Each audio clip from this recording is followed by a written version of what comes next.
Hello, I'm Luis de los Santos, and I've noticed something lately. Have you ever seen someone just so focused on your screen, either if it's on the street, in school, or you have been part of it? It's just a person who's just on their laptop, typing hard on the keyboard. Their eyes just attached to the screen, and you're wondering, what's so interesting about this game? Well, if you've probably seen something like this, it's probably an RTS game. And an RTS game stands for real-time strategy game. And so, to list some examples, you've probably seen it like League of Legends, StarCraft, World of Warcraft, Conquer Ram, some games like this. If you've seen a game like this, then it's most likely an RTS game. And so today, I really want to talk to you about RTS games, but I have 3 points that I want to address. One, what is an RTS game? 2, what is the complexity behind an RTS game? And 3, how does an RTS game affect us? First, let me get started with my first point. What makes an RTS game? So, as I had already addressed, an RTS game, which stands for real-time strategy, is a game where 2 opponents control units and structures to try to beat each other and win. And so I found this first article by Wayward about trying to explain what an RTS game. And so, as I already said what an RTS game is, there are many things that make an RTS game. So first, there's an economic system, and this means where both players has to find a way to accumulate resources to spend it to gain an advantage to beat the enemy. There's also the other factor of it that it has to be competitive. So with this, it means you have with the game being competitive, it makes it so these 2 players compete against each other in order to win. Another thing about what makes an RTS game is fog of war. And so fog of war is when you have to figure out information about the enemy that you have to use against them. So it's like if you have a map and it's like blinded and you have to slowly uncover it. And so another thing that makes a game an RTS game is multitasking. Multitasking, you have to be doing multiple things at once. It's not just one simple thing.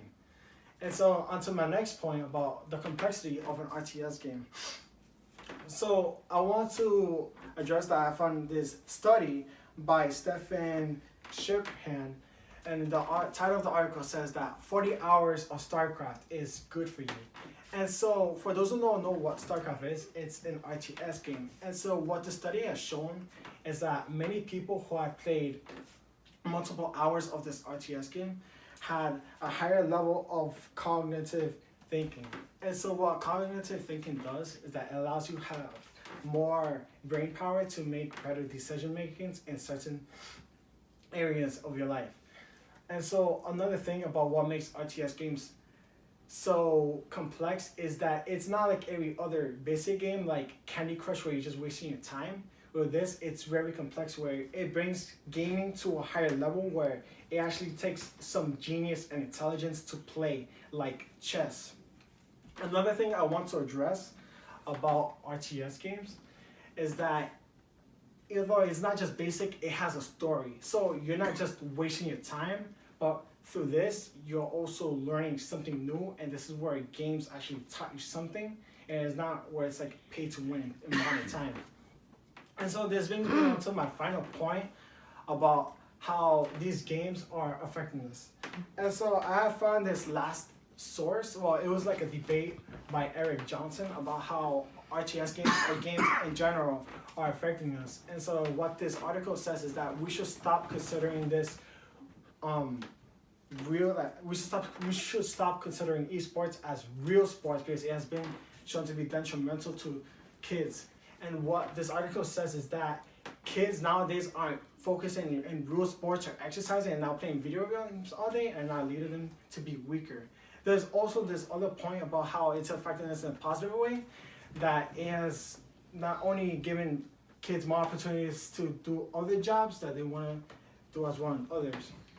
And so in the last way that RTS games is affecting us is that it has shown that it has potentially increased brain power and release stress overall. And so in the short video, I hope you have learned about what an RTS game is, the complexity behind it, and how it affects us. And so if there's one thing I want to leave you off with is that RTS games, it's not just a simple game, but it's like a canvas so you could paint your own art form and just express something new and learn something new. And so that is all, and I hope you have a good day.